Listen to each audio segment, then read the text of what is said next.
Hello, party people. So, today we're going to talk about a couple of really bad choices that some really big corporations have made.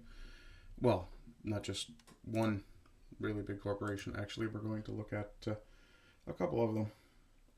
And once I get my browser sorted out here, because of course I have to forget something every day. So we'll start with Canada. Oh, I guess I need to alter my browser again. My browser window in any case.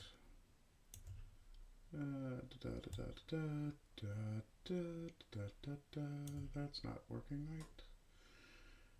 Let's just drag you over and see if we can't make you better. That's better. Okay, now we can actually take out some of that side because that's not doing anybody any good. Here we are. Okay, and I'll probably have to go through this rigmarole again. Oh, slipped with the mouse. Okay, let's go Control Z and Control Z and Control Z. That's not bad. We'll go with this.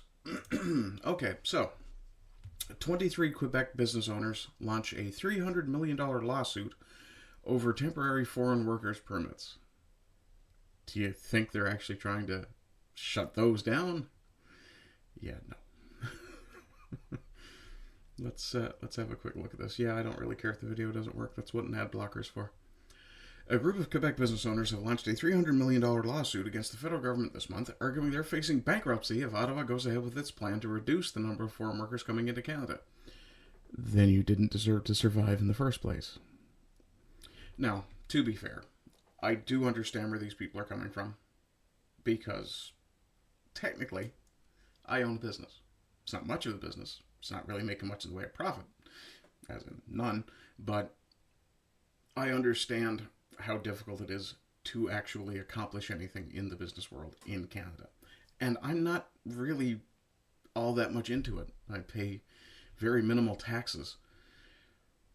These guys, on the other hand, pay way higher taxes than I do, and I can't really fault them for trying to find a way to cut their business costs. That said, fuck you guys, at the same time, for not hiring Canadians. You know, higher quality workers, higher quality work, better returns on your investments. Go figure. Yeah. But let's have a look here. The heads of the 23 businesses, which make everything from steel products to winter jackets and airplane parts, say temporary foreign workers are essential to stay afloat. Okay. If you need temporary foreign workers just to stay afloat, maybe you're in the wrong business. With Ottawa is pushing CP24, just like every other journalist, learn to fucking proofread. While Ottawa is pushing to reduce the number of permits it issues, employers are upset. Yeah, but you're not employing Canadians, so why should we care? Quote from the lawyer representing the business owners, Frédéric Bérard. The federal government from 2021 to 2024 has said to those enterprises, you can count on foreign workers as much as you like. Well, they shouldn't have done that, should they? And all of a sudden they decided to flip the table and say, well, forget about that, we're changing the rules. Yeah, because the people of Canada have gone, wait a second, you're taking jobs away from our kids. Our kids can't manage to survive in this system. Yeah. Our kids are being unfairly disadvantaged by you bringing in foreign workers. So, yeah, suck it up, buttercup. He said the business owners want to cover their losses. You mean their their lessened profits? They're not operating at a loss, and if they are, they shouldn't have been, because that means they're probably being bailed out by the government in the first place. Bérard continued. Also, I'll note that further proofreading issue, there's an accent over the E in Bérard there, but not here. So apparently he changed his name mid-quote to Bérard. The federal government obviously is killing some very important, vital parts of our economy. Yeah, it's called the native workers. Dickheads. The changes were put in place after growing pressure from Quebec and some conservative organizations who argued Canada can't sustain such massive temporary immigration. Yeah. It's bad enough that there's loads of money being sent out of Canada by people who ostensibly wanted to immigrate to Canada. When you want to immigrate to a place, that means you want to enrich it, not you want to suck off of it to enrich your homeland. Looking at you, Mexico. We weave. Did he say yes, we? Or did he say the French, yes, we? Or did he stutter? Anyway, Quebec Premier François Legault quoted in October, "We've seen an increase of 300,000 temporary immigrants, 300,000 additional people. So of course it has a major impact on services." Fuck me. But business groups in the province say restricting the number of temporary workers means they can't fill vacant positions, which affects their output and may even force some of them out of business. Or maybe you could try attracting some of the unemployed Canadians in the rest of the country. Or, be shocked when you get a reaction similar to the meatpacking plant in the States where when ICE raided it and took, I think, somewhere around 80% of their workforce out, the next day their application process, their meeting room was packed full of people trying to get jobs. Let's see. These companies, this is a quote from Véronique Proulx of the Federation of Chambers of Commerce. These companies either have to slow down production refills, contracts, and in certain cases they wait. Well, if you were hiring local, you wouldn't have to wait. She added some shifts might get cut, quote, because we can't find the workers that we need. She doesn't actually own a business. She's a representative of a Chambers of Commerce group. There is no we for her to be part of. The federal government did not respond to a request for comment at time of publication. Yeah, just looking at the way you worded this makes me think, oh yeah, okay, we should probably try and get a call from a response from the government before we hit this enter button and publish this. Okay, dial them.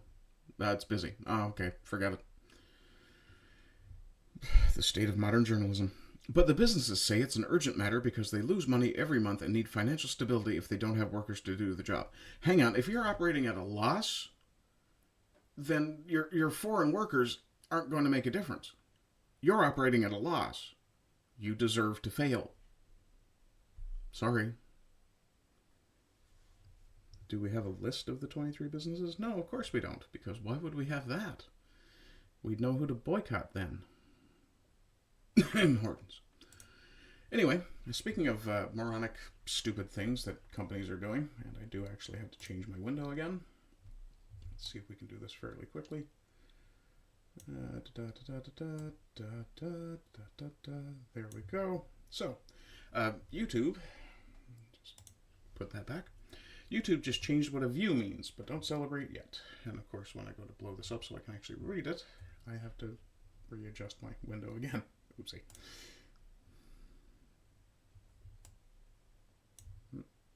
Come on.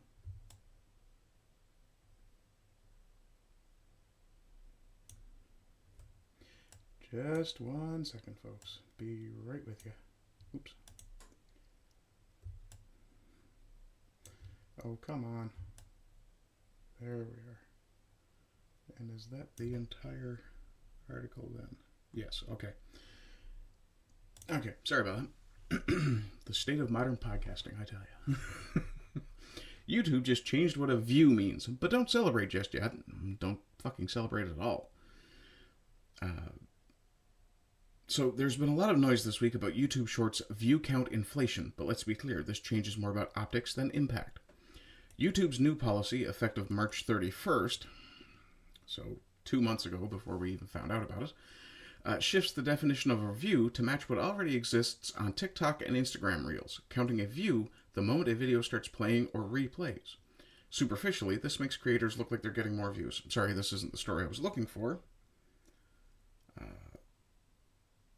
So, yeah, okay, the view count is different. Anyway, let's close this because I don't need it to talk about what I'm talking about. So, it looks like YouTube has changed how they're measuring views on standard videos. I don't know if the change has occurred on shorts or not. But what it means is if you don't interact with what you're watching, it doesn't count as a view. That's bullshit, because that is basically saying that if you have a watch later list that you like to put on in the background, it doesn't count as viewing unless you literally interact with every single video, whether it's a comment or a vote or share, what have you. Okay. In that case, YouTube, I'm very, very glad that I'm on Rumble. And I would encourage everyone watching this on YouTube to, if you want to, unsubscribe from me here on YouTube and subscribe to me over on Rumble. Or not subscribe, because that'll cost you money. It would be nice if you subscribed. I could use the money. But at least follow me on Rumble. Also, I put the same video up every day on X. So follow me there. And if you want to support me, it's always in the ticker. And of course, requisite shout out to Simon JJ, who is of course my greatest supporter, and I deeply appreciate him. And this whole YouTube thing is probably going to fuck me hard. But the weird thing is, I'm not alone. A lot of creators, and it doesn't seem to matter what size they are. I'm not monetized on YouTube. So this really doesn't affect me all that much anyway, other than view count. And I really don't see YouTube ever wanting, or more accurately, negatively interested. I see YouTube being negatively interested in ever monetizing me. Because, well, I don't toe any party line. And yeah, that's a problem. Free thinkers are verboten. But, excuse me. If you're following me on YouTube, obviously I appreciate it. But my count on YouTube has stagnated bad. Even my count on X seems to be stagnant. So maybe it's just my content. I don't know. But if you're following me, consider following me on Rumble. I do more on Rumble than I do anywhere else anyway. I don't do the chill stream anywhere else. I do the chill stream only on Rumble. And the good thing about the chill stream is you can actually interact with me live, and I'll answer any questions you have, give you whatever advice you want, suggest alternatives to something you're doing wrong, whatever. Just have a yarn with you. And yeah, I mean, Rumble is as far as I'm concerned, way better. I was immediately, not immediately, I was on Rumble for a while, but when they brought in their new monetization system, I was immediately monetized. And as far as I know, continuing forward from then, which was a year or more ago now at least, they're monetizing everybody who starts a Rumble channel. Deal. And yeah, if you want to send me a Rumble rant or subscribe, I don't mind that Rumble takes a certain amount of that. YouTube takes a much higher, as far as I know, YouTube would take a higher cut. And even if they didn't, it doesn't matter, because YouTube would give me no money back. So yeah, get YouTube. And yeah, again, I'm forced to vacillate between staying on YouTube and not. And really, YouTube now is what Rumble was when I started. Initially, I started on YouTube, and I would post things to Rumble as an aside. Now, I'm a Rumble creator who posts things to YouTube. That's it. The only benefit YouTube has for me is exposure. And if this kind of stuff keeps up, they're just going to drive way more channels off. It's going to be the big guys and corporate. Look at the GunTubers. Look what happened with the GunTubers. The GunTubers said screw it, and they started their own streaming service. So, yeah. Why would any of us continue to stay on YouTube? YouTube is becoming corporate. And corporate content only, I mean to say. So, yeah, what's the benefit to the little guy to be on YouTube? If you've only got 250 subs, you're never going to get monetized on YouTube. If you have 20 subs on Rumble, you're monetized. If you have 10, you're monetized. I think it actually is 10. I think it's 10 for a channel to get a custom URL, which is why I have Ardent Plays over there. So yeah. Either way, bad business decisions all the way around. In any case, folks, I hope you're doing well. I hope you continue to do well. And as always, rise and rise again until lambs become lions. See you tomorrow. Hello, party people. So I'm attempting to make a go of this whole content creation thing, and I could really use your support, either monetary or, just moral. Though by moral, I mean please like and share, comment, send it out to your friends, your frenemies, your family, and your foes. In any case, another way you can support me, and I am changing my merch store over to Fourth Wall, which is why it still says Redbubble in the bottom. You also have the option to send me a tip on Ko-Fi. But in the meantime, until I get the Fourth Wall up, sorted, ready to go, I will be keeping the Redbubble store open for a little while. Some of the designs that are in the Redbubble store will not be repeated on Fourth Wall. In fact, I am considering moving to a somewhat more limited run sort of system for some of these designs. Some of them cease to be topical after a while. I still have a number of the, let's call it the disease with no name designs. In any case, I do appreciate any support you guys give me, even if it is simply sharing it or even liking and commenting.